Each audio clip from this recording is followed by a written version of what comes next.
The Earth was not the center of the universe, nor had it ever been.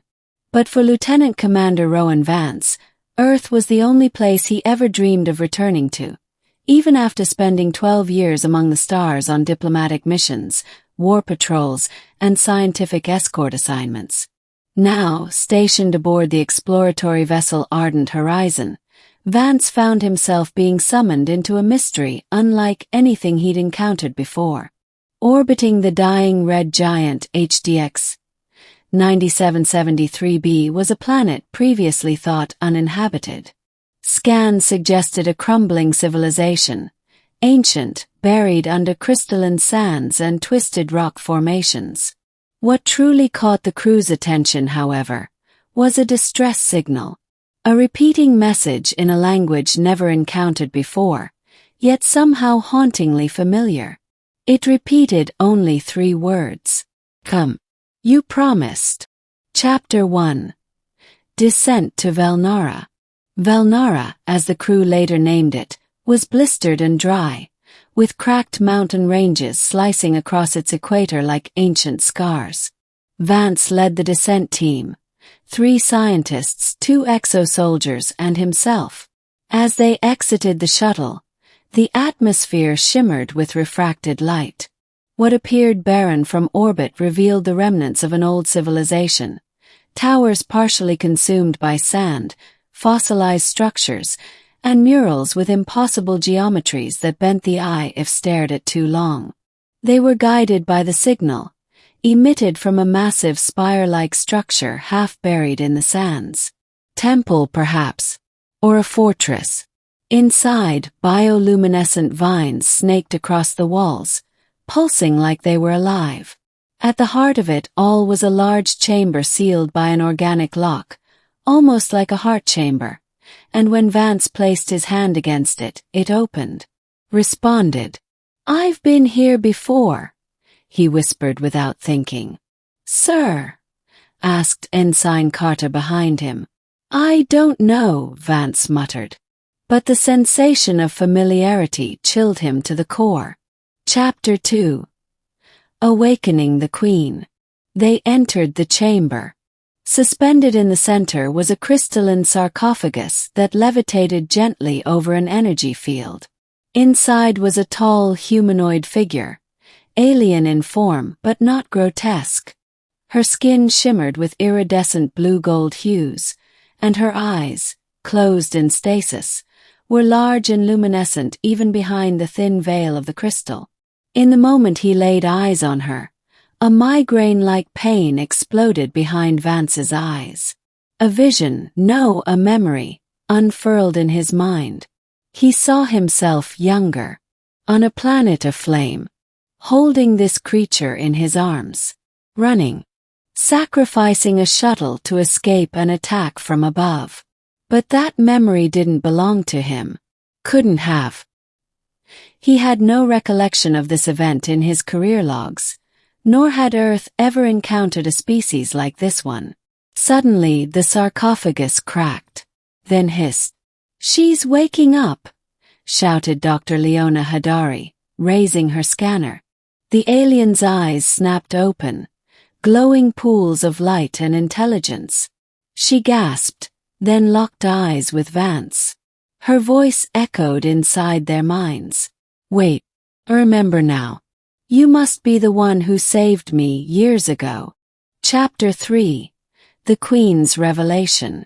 The being identified herself as Zelari of the Seventh Harmony, once High Queen of the Ixthari Dominion. Their civilization had fallen in a cataclysmic civil war sparked by an artificial intelligence that turned on them. In her last moment, she had been rescued, by a human it seemed. But that was impossible. No such mission had ever been recorded. Dr. Hadari's tests revealed something startling. Vance's neural pathways had latent markers, data strands not of human origin, memories embedded but dormant, a form of memory transference. The Queen had, unknowingly or purposefully, imprinted her final moments onto him. "You came to Velnara and promised to return," she said. "And when you didn't, The world forgot me. I swear I don't remember, Vance said. But I saw something. Felt something. A memory of rescuing you. You were dying, she said. And I saved you in return. Perhaps. We are now both halves of a moment broken in time. Chapter 4. The Return of the Ixthri. Over the next several days, the Queen's presence reignited parts of Velnara. Subterranean machines awoke, great towers shimmered with long-dormant power, and more than once, the crew witnessed strange, insect-like machines crawling out of the sands, repair drones perhaps or guardians. But they weren't hostile. The Queen taught them about her people.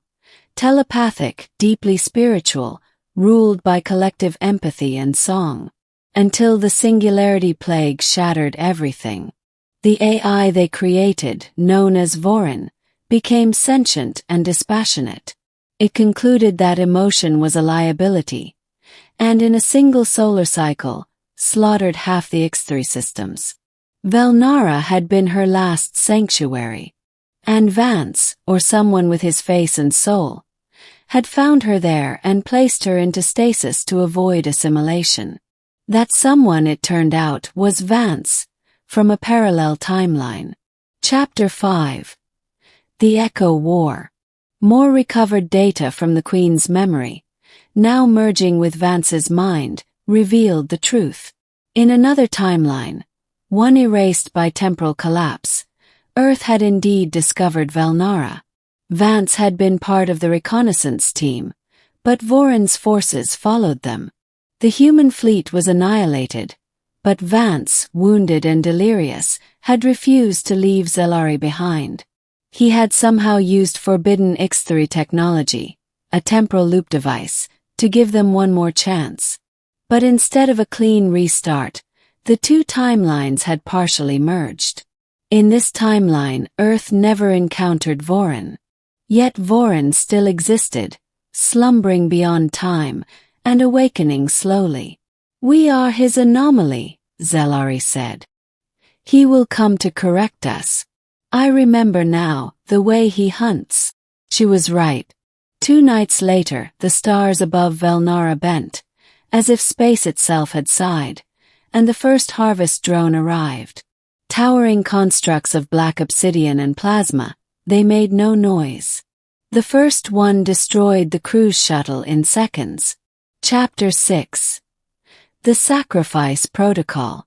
With no way to evacuate, the crew worked with the Queen to activate Velnara's ancient planetary defenses. Zelari, however, knew the truth. This was not a battle they could win. Not in this time.